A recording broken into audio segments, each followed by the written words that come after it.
वालेकुम। हाँ जी यूट्यूब वाले भराओ क्या हाल चाल है। उम्मीद है सारे भरा ठीक हो सन। सारे भरावां ने शौक भी अच्छा जा रहा सी। मैं गुलाम मुस्तफा, तुसी देखण लगे हो पांच पिजन चैनल।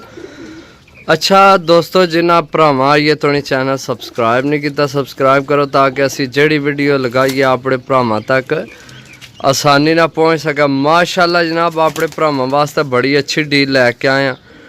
टोटल जनाब 16 पीस ने। माशाल्लाह मादियां की तादाद ज़्यादा है। टोटल 16 पीस ने। सिर्फ 6500 रुपये ने।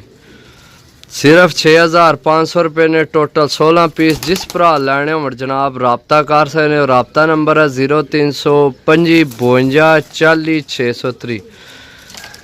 लोकेशन ज़िला गुजरात, तहसील सरायलमगीर, ग्रां पिंड साडा पुआंज। कारगो इंशाअल्लाह अल्लाह ने हुक्म नाल आल पाकिस्तान जिथे किसी भरा आखे जनाब उत्थे कारगो होणगे।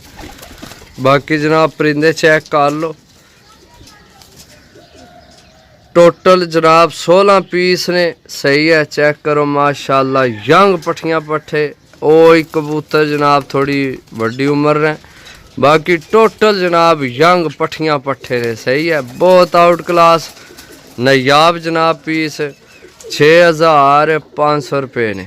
6500 रुपये ने जनाब पीस ने। बाकी जनाब रब्ता कर सकते मिल सा अगली वीडियो। तब तक इजाज़त दो। अल्लाह सुनने वाला।